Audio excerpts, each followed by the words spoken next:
मैं डॉक्टर महेश कुमार पालीवाल, सहायक आचार्य भौतिक रसायन विज्ञान, राजकीय कन्या महाविद्यालय चोमू।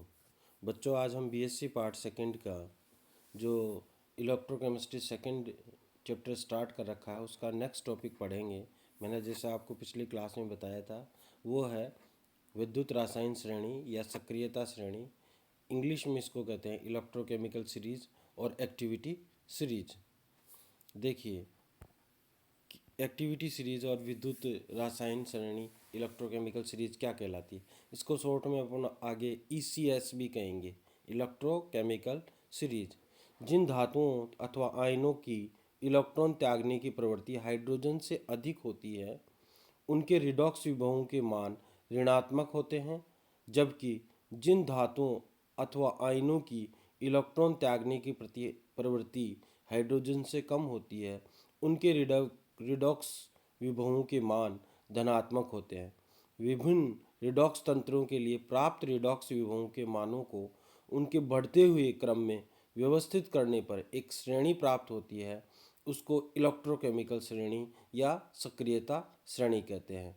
सिंपल सी ये बात है कि विभिन्न जो धातु होते हैं या आयन होते हैं उनको रिडॉक्स विभवों या यूँ कहिए कि मानक अपचयन विभव के आधार पर एक व्यवस्थित क्रम में अगर हम व्यवस्थित करते हैं तो हमारे को जो क्रम मिलता है, जो हमारे को एक श्रेणी प्राप्त होती है उसको इलेक्ट्रोकेमिकल सीरीज या सक्रियता श्रेणी कहते हैं, जिसमें ऊपर से नीचे जो दिए गए हैं वो ये तत्व हैं: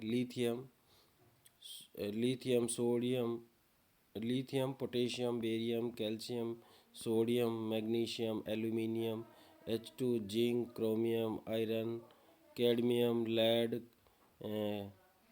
जो है वो है कोबाल्ट, निकल, टिन, जो H2, फिर आता है copper iron, copper I2 iron, Hg, Ag, Hg, इस प्रकार से फिर N2, Br2, I2, CO2, जो है क्रोमियम है, क्लोरीन है, गोल्ड है, क्लोराइड है, मैग्नीज है, कोबाल्ट है और F2 है। इस प्रकार से है और इसमें इनकी वैल्यू दे रखी है। इसकी वैल्यू जो होती है वो नेगेटिव से पॉजिटिव यानी कि ऊपर से नीचे की ओर बढ़ती जा रही है। तो जो ऊपर होता है वो प्रबलतम अपचायक होता है और जो नीचे होता है वह दुर्बलतम जो है वह अपचायक होता है। ऊपर से नीचे आने पर इलेक्ट्रॉन त्यागने की प्रवृत्ति जो है वह कम होती जाती है, अर्थात अपचयित करने की क्षमता कम होती जाती है, या खुद को ऑक्सीकृत होने की या खुद के ऑक्सीकृत होने की जो क्षमता है वह भी कम होती जाती है। यानी कि अगर कोई इलेक्ट्रॉन त्यागने की प्रवृत्ति कम हो रही है, इसका मतलब उसका खुद का ऑक्सीकरण जो है वो कम हो रहा है। ऑक्सीकरण कम हो रहा है तो वो दूसरे को अपचयित भी कम करेगा, यानी कि उसकी धनात्मक वैलेंसी को जो है वो कम कम करेगा और जो खुद है उसकी धनात्मक जो संयोजकता है या वैलेंसी के मान में कम बढ़ोतरी होती है। तो सिंपल सी ये बात होती है। उपरोक्त श्रेणी में जो है रेडॉक्स या मानक अपचयन विभव के मान ऋणात्मक ये दर्शाते हैं कि उक्त अभिक्रिया संपन्न नहीं होगी, जबकि इसके विपरीत क्रिया संपन्न होगी। अर्थात किसी भी अभिक्रिया के संपन्न होने के लिए जो ई सेल है उसकी वैल्यू पॉजिटिव होनी चाहिए, यानी कि E cell is equal to, अपन ने पहले भी पढ़ा है, E cell is equal to होता है E right minus E left, यानी कि ई जो राइट इलेक्ट्रोड है उसका विभव और जो ई यानी कि लेफ्ट में जो इलेक्ट्रोड है उसका विभव। सामान्यतः राइट में जो है वो एनोड होता है और लेफ्ट में कैथोड होता है। अगर अपन कैथोड के रूप में स्टैंडर्ड हाइड्रोजन इलेक्ट्रोड लें तो हमारे पास ई सेल जो हो जाएगा वो ई धातु minus E S H E standard hydrogen electrode, क्योंकि एस एच ई को हमेशा बाईं ओर लिया जाता है, लेफ्ट की ओर लिया जाता है, that is act as a cathode, या फिर यूँ कहिए वो कैथोड की तरह काम नहीं करेगा तो वह अभिक्रिया संपन्न नहीं होगी। अब उसके बाद आता है इलेक्ट्रोकेमिकल सीरीज की जो है वो विशेषताएं क्या हैं, प्रमुख रूप से क्या क्या विशेषताएं और लक्षण होते हैं। पहला, जैसा ऊपर बताया उसी के आधार पे अब ये है।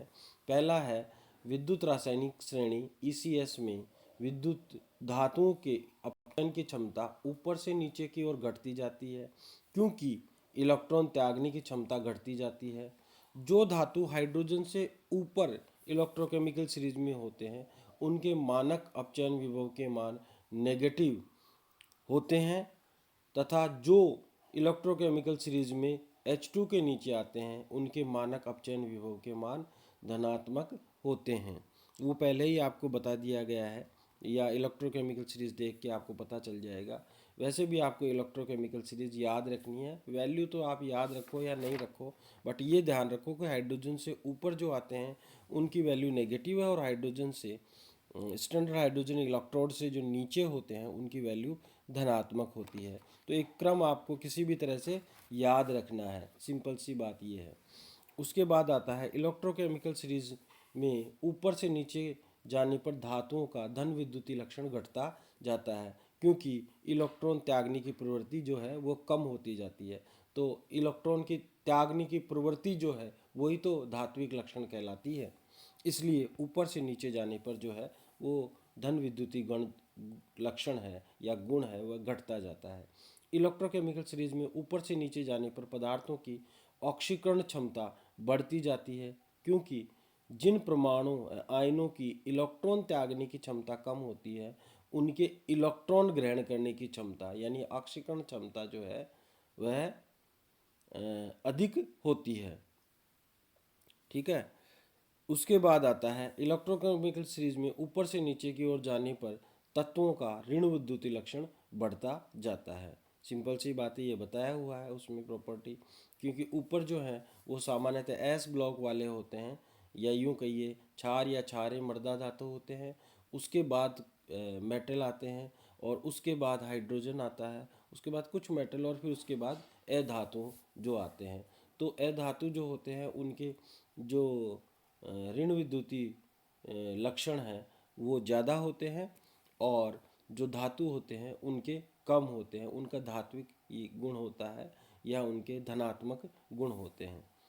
लास्ट है पांचवा जो है अधातुओं की सक्रियता उनके ऋण विद्युतीय लक्षण के समानुपाती होती है। अतः इलेक्ट्रोकेमिकल सीरीज में नीचे जाने पर अधातुओं की क्रियाशीलता बढ़ती जाती है। जो नीचे ही नीचे होगी उनकी क्रियाशीलता अधातु होने पर क्रियाशीलता का मान अधिकतम होगा, और धातुओं में जो ऊपर होते हैं उनकी क्रियाशीलता का मान अधिक होगा। वो धात्विक क्रियाशीलता का मान है, यहाँ अधात्विक क्रियाशीलता का मान है। अतः हैलोजन की जो है उसमें हमारे को ये निम्न क्रियाशीलता का जो क्रम होता है वो निम्न प्राप्त होता है। फ्लोरीन, उससे कम क्लोरीन, उससे कम ब्रोमीन और उससे कम आयोडीन। फ्लोरीन इलेक्ट्रोकेमिकल सीरीज में सबसे नीचे आता है, और वह उसकी जो ऋण विद्युतीय लक्षण जो होते हैं वह अधातुओं की जो क्रियाशीलता है उसके समानुपाती होता है, क्योंकि उसमें ऋण विद्युतीय गुण अधिकतम होते हैं। अतः उसकी अधातुओं की जो क्रियाशीलता है, अधात्विक जो की क्रियाशीलता है उसका मान अधिकतम होता है। अब हम बात करते हैं इलेक्ट्रोकेमिकल सीरीज की सार्थकता व इसके अनुप्रयोग। इसका मतलब यह है कि हम किन किन प्रॉपर्टीज़ को जो है वह इलेक्ट्रोकेमिकल सीरीज के आधार पर बता सकते हैं, या किन गुणों को हम समझाने के लिए उसका इलेक्ट्रोकेमिकल सीरीज का उपयोग कर सकते हैं। तो सबसे पहले आता है सिंपल सा ऑक्सीकारक व अपचायक पदार्थों के की श्रेणी का ज्ञान। तो इलेक्ट्रोकेमिकल सीरीज में जो तत्व ऊपर आते हैं उनके मानक अपचयन विभव के मान ऋणात्मक होते हैं, अर्थात उनके इलेक्ट्रॉन त्यागने की क्षमता अधिक होती है, अतः वे अपचायक की तरह कार्य करते हैं।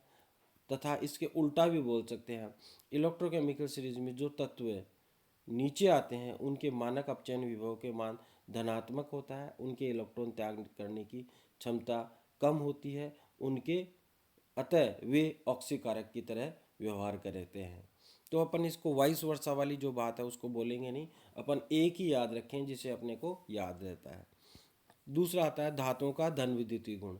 तो इलेक्ट्रोकेमिकल सीरीज में जो ऊपर आते हैं उनके इलेक्ट्रॉन त्यागने की जो क्षमता है वह अधिक होती है, अर्थात धनायन बनाने के गुण जो है वह अधिक होता है, अर्थात धन विद्युतीय गुण जो है उनमें अधिक होता है। ठीक है। और इसके उल्टा जो है वो दूसरी बात है।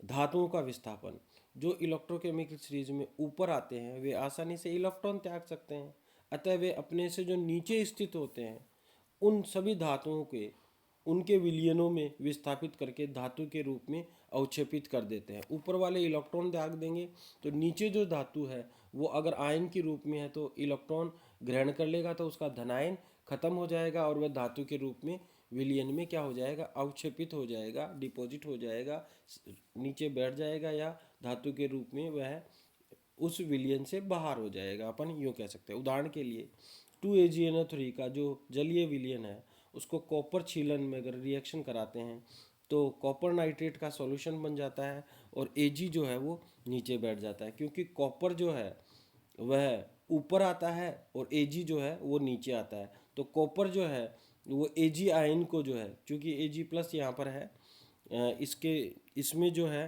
वो Ag प्लस के रूप में है, तो कॉपर जो है वो इसको इलेक्ट्रॉन दे देगा, तो Ag तो जो है वो सॉलिड के रूप में हो जाएगा और कॉपर आयनिक फॉर्म में आ जाएगा। इसी प्रकार कॉपर सल्फेट और आयरन का अगर हम रिएक्शन कराते हैं तो नीला विलयन जो है वो थोड़ी देर बाद हरा विलयन जो है उसमें बदल जाता है, क्योंकि जो आयरन है वह कॉपर को जो है वह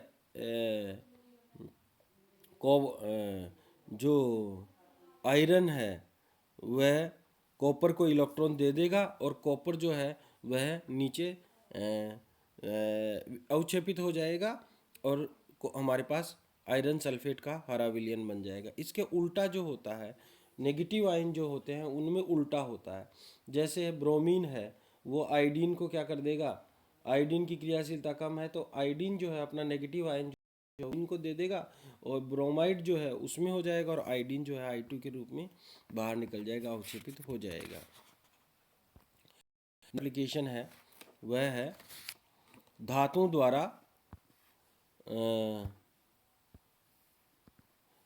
द्वारा अम्लों में से हाइड्रोजन गैस का मुक्त होना। सिंपल सी बात है, मैं पहले ही कह चुका हूँ कि जो हाइड्रोजन से ऊपर आते हैं वो धन विद्युतीय गुण अधिक होता है, तो जो ऊपर होते हैं वो आराम से क्या होते हैं कि जो है वह इलेक्ट्रॉन दे देगा, तो जो H प्लस के रूप में है वह किसी धातु से इलेक्ट्रॉन लेकर H और H के रूप में कन्वर्ट हो जाएगा और ये जो H है वो दूसरे H से मिलकर क्या हो जाएगा, H2 के रूप में बाहर निकल जाएगा, या H2 गैस के रूप में बाहर निकल जाएगा। मैं फिर बताना चाहता हूँ, जो हाइड्रोजन से ऊपर है उनसे हाइड्रोजन जो है आराम से इलेक्ट्रॉन ले सकता है, तो H प्लस जो है वह इलेक्ट्रॉन लेकर H में कन्वर्ट हो जाएगा, ये H। इसी प्रकार से जो दूसरा H बना है, दूसरा हाइड्रोजन बना है, उसके साथ मिलकर एक एक इलेक्ट्रॉन का पेयर बना लेगा और H2 के रूप में, H2 के गैस के रूप में बाहर निकल जाएगा। अतः तनु अम्लों से ये आराम से क्या होता है, हाइड्रोजन गैस मुक्त करते हैं। जो तत्व इलेक्ट्रोकेमिकल सीरीज में हाइड्रोजन से ऊपर आते हैं उनकी इलेक्ट्रॉन त्यागने की प्रवृत्ति हाइड्रोजन से अधिक होती है, अर्थात इलेक्ट्रो पोटेंशियल का मान जो है कम या उच्च ऋणात्मक होता है और मानक अपचयन विभव का मान जितना अधिक ऋणात्मक होगा, तनु अम्लों से हाइड्रोजन मुक्त करने की प्रवृत्ति उतनी ही अधिक होगी।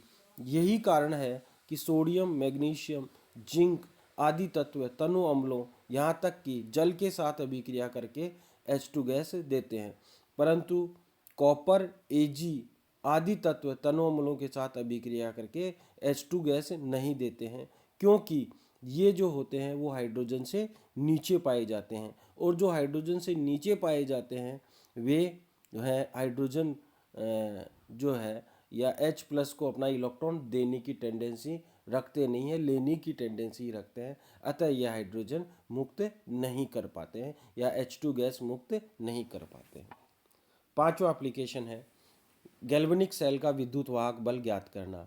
एक सेल के लिए अपन जानते हैं ई सेल जो होता है वो ई कैथोड माइनस ई एनोड होता है, ठीक है, और इसकी वैल्यू जो है हमारे पास क्या होना चाहिए, पॉजिटिव होनी चाहिए, तभी कोई अभिक्रिया संपन्न होगी।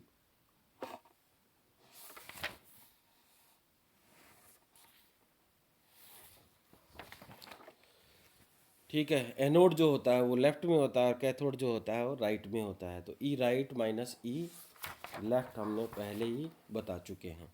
अब नेक्स्ट जो एप्लीकेशन है वो रिडॉक्स अभिक्रिया संपन्न होने की संभावना का ज्ञान। तो पहले बता चुके हैं, अगर किसी रिडॉक्स अभिक्रिया में हमारे पास ई सेल की वैल्यू पॉजिटिव आती है या ईएमएफ की वैल्यू पॉजिटिव आती है तो वह अभिक्रिया संपन्न होगी, अदरवाइज तो वह अभिक्रिया संपन्न नहीं होगी। रिडॉक्स अभिक्रिया तभी संपन्न होती है यदि दो इलेक्ट्रोड सेलों में सेल के ईएमएफ का मान धनात्मक हो। उदाहरण के लिए कॉपर सॉलिड और जिंक प्लस का जो है रिएक्शन कराते हैं तो कॉपर आयन और जेडएनएस में अभिक्रिया होने वाले सेल को हम निम्न प्रकार से दर्शा सकते हैं।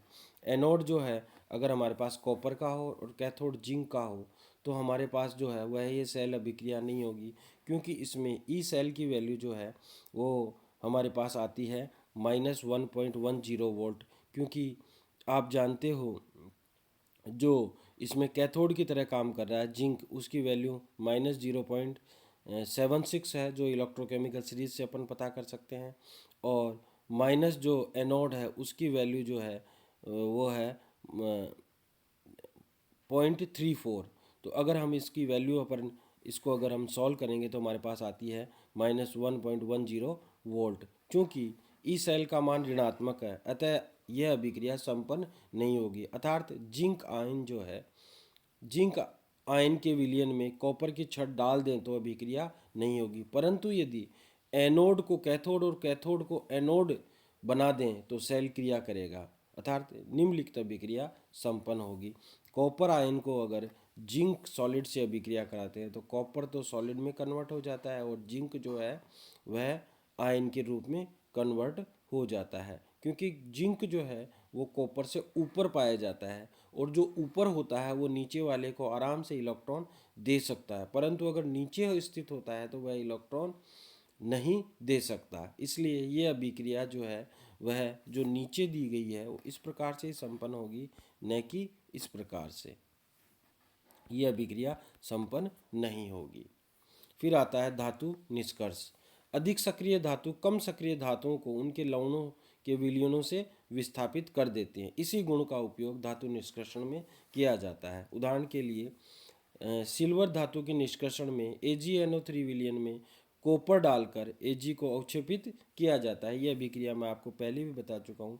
AgNO3 में अगर अपन कॉपर डाल देंगे तो कॉपर नाइट्रेट बन जाएगा और Ag जो है हमारे को अवक्षेपित हो जाएगा। इस प्रकार शुद्ध रूप से हमारे को धातु यानी चांदी प्राप्त हो जाएगी। फिर आता है धात्विक ऑक्साइडों का तापीय अपघटन। धात्विक ऑक्साइडों का स्थायित्व धातुओं के धन विद्युतीय गुण बढ़ने पर बढ़ता है। अतः उदाहरण के लिए अपन बात करते हैं इलेक्ट्रोकेमिकल सीरीज में कॉपर नीचे स्थित धातुओं में धन विद्युतीय गुण कॉपर से जो नीचे स्थित होते हैं उन धातुओं में धन विद्युतीय गुण जो होता है वो अत्यंत कम होता है। अतः इनके ऑक्साइड गर्म करने पर अपघटित हो जाते हैं और ऑक्सीजन गैस मुक्त करते हैं। उदाहरण के लिए Ag2O जो है वो है कॉपर। इसी प्रकार HgO जो है वो भी कॉपर से नीचे स्थित होता है। तो ये जो है अपघटित होकर सिल्वर और मरकरी जो है वो मुक्त कर देते हैं और ऑक्सीजन गैस को भी मुक्त करेंगे। इस प्रकार से इनके ऑक्साइडों का तापीय अपघटन हो जाता है। अब नेक्स्ट एप्लीकेशन आता है, 9वीं एप्लीकेशन जो है वह है धात्विक ऑक्साइडों का हाइड्रोजन द्वारा अपचयन। ये वही घूम फिर के एप्लीकेशन फिर आ गई। इलेक्ट्रोकेमिकल सीरीज में लोहे तथा इससे नीचे स्थित धातुओं के ऑक्साइड हाइड्रोजन द्वारा अपचित होकर धातु मुक्त करते हैं। उदाहरण के लिए Fe3O4 जो है वो 4H2 के साथ अभिक्रिया कर कर जो है वो नीचे होगा, आराम से इलेक्ट्रॉन दे देगा, तो हाइड्रोजन इलेक्ट्रॉन दे देगा तो आयरन मुक्त कर देगा और वाटर मुक्त हो जाएगा। या यूँ कहिए कि वाटर में आयरन अपने को आराम से मिल जाएगा शुद्ध रूप से। इसी प्रकार कॉपर ऑक्साइड जो है वो हाइड्रोजन से अभिक्रिया करके, क्योंकि कॉपर जो है वो नीचे स्थित होता है और हाइड्रोजन जो है वो ऊपर स्थित होता है, तो कॉपर को मुक्त कर देगा। ठीक है, यानी कॉपर धातु के रूप में मुक्त हो जाएगा। नेक्स्ट जो एप्लीकेशन है धातुओं का संचारण। अपन वैसे भी इसको बलिदानी जो है बलिदानी संचारण कहते हैं।